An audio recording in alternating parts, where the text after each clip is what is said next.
El caso Chicone, lo conversamos con la diputada Laura Alonso. Diputada, buenas noches. Hola, buenas noches. No terminó.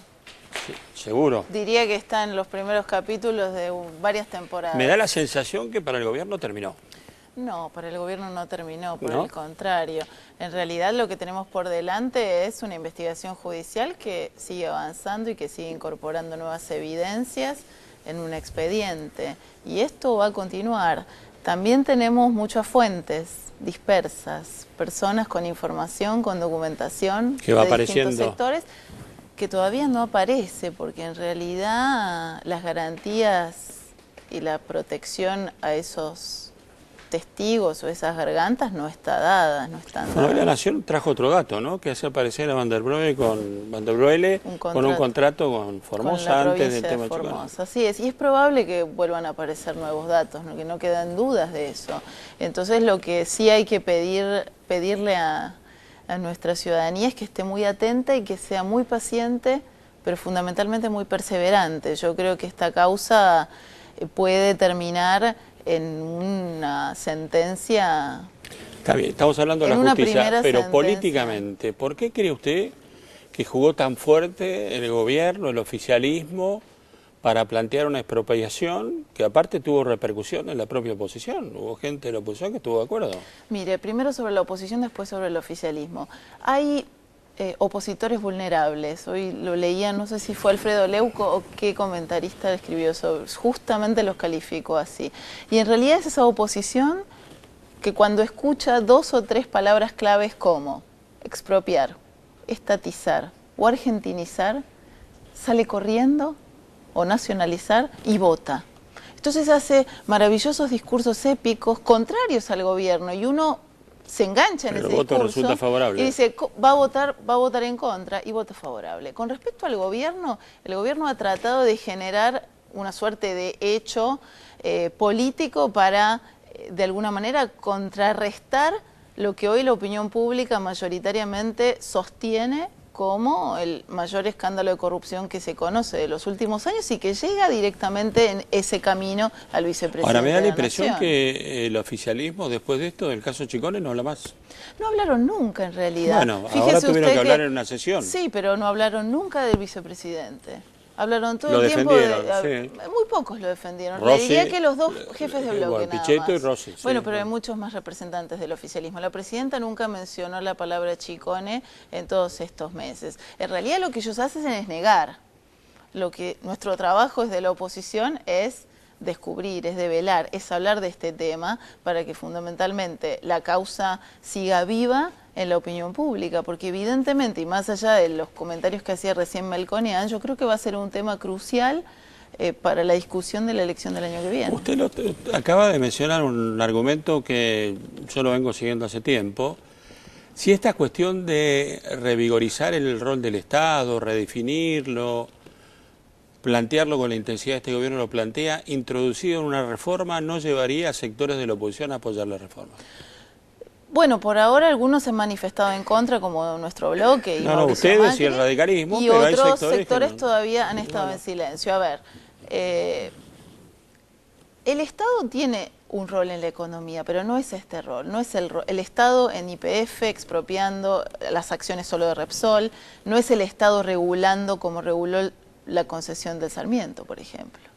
Ese es un Estado corrupto, ese es un Estado trágico para los derechos de los usuarios. En el caso de YPF es un Estado trágico en materia de déficit energético, como lo decía recién Melconian. Entonces, ¿qué imaginamos? Imaginamos un Estado donde las reglas sean claras, las reglas se cumplan y fundamentalmente haya efectividad en las políticas que se plantea este Estado.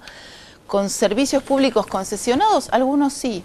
Otros no, serán gestionados por el propio Estado. Me parece que se han roto estas dicotomías de privatizado ¿No percibe que hay sectores de la oposición más inclinados a esa intervención y que eso podría llevarlos a apoyar una reforma de la Constitución? ¿Usted cree que el gobierno o el oficialismo se va a lanzar a la gesta parlamentaria de convocar a la reforma antes de las elecciones del año próximo? Yo no lo creo. Yo creo que la oposición, una parte lo cree y, bueno, lo recuerdo, 44 senadores votaron lo de Chicone, Sí, pero y hubo diputados acá que tenían un discurso de que estamos en contra y votaban a favor. Sí, pero yo no creo que en el caso de la reforma constitucional Bueno, sea el mismo. No. Pero digo, por lo menos, no sé, me doy el beneficio de la duda para algunos de estos legisladores de la oposición. Sí, pero usted que no los están en definió como nuestro bloque. vulnerables al tema del pero Estado. creo que en el caso de la reforma constitucional es una discusión mucho más profunda, por lo menos la que intenta plantear un sector del gobierno, o todo el gobierno, o aliados al gobierno,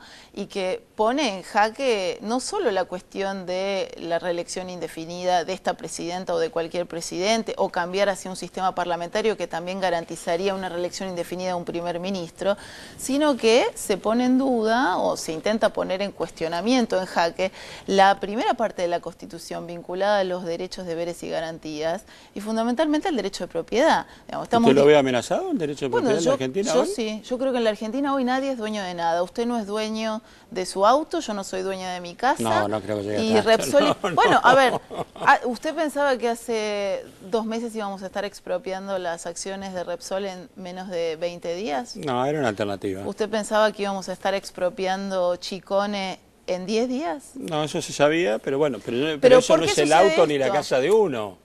Pero lo que yo quiero decirle es que como se puede aplicar en general, también se puede aplicar en particular. Y en ese sentido sí es donde están los riesgos. ¿Por qué? Porque el gobierno ha traspasado límites que otros gobiernos jamás se atrevieron a traspasar.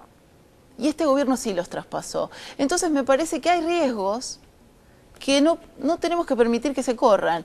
En este momento tienen mayoría en ambas cámaras, con alguna que otra ayuda mínima, pero en realidad tienen mayoría propia. Están en condiciones de hacer lo que quieran, violando la Constitución, perdón, pero porque por eso además... le planteé la reforma de la Constitución. Perdón, pero la porque necesidad además de la reforma la de la Constitución. expropiación se tiene que realizar a partir de la intervención de un juez, con lo cual ya hemos tenido 2 procesos, tanto Repsol y YPF como la expropiación de Chicone, que son irregulares. Laura, ¿usted cree seriamente que Vudú está implicado en el tema Chicone? Sí, absolutamente.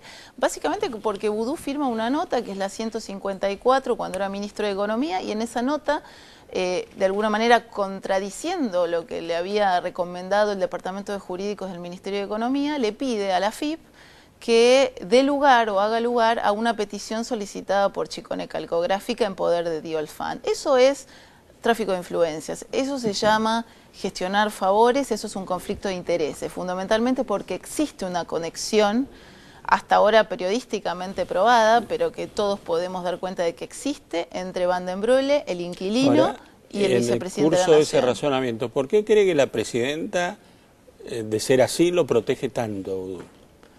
Porque la presidenta puede llegar a interpretar que someter a Vudú o instruir a Vudú a que se presente a la justicia ante el Congreso para aclarar esta situación, o en una conferencia de prensa donde responda a preguntas, la puede mostrar ella como débil en su elección. Ella eligió sola. La presidenta gobierna sola y eligió sola a su candidato a vicepresidente. El costo es... Siempre el costo lo paga la presidenta. Protegerlo a Vudú es un costo para Cristina Kirchner y soltarle la mano a Vudú también.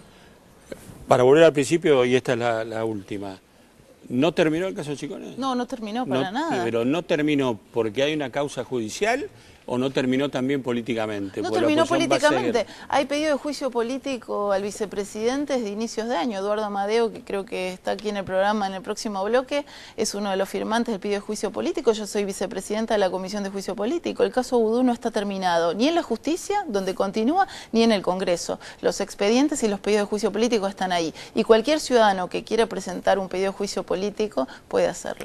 Gracias, diputada. Gracias. En un instante, después de la pausa, vamos a conversar con Eduardo Amadeo. Seguimos con el caso Chicone. El batallón militante, Eduardo Amadeo es uno de los diputados que estuvo recorriendo las cárceles en apenas un instante.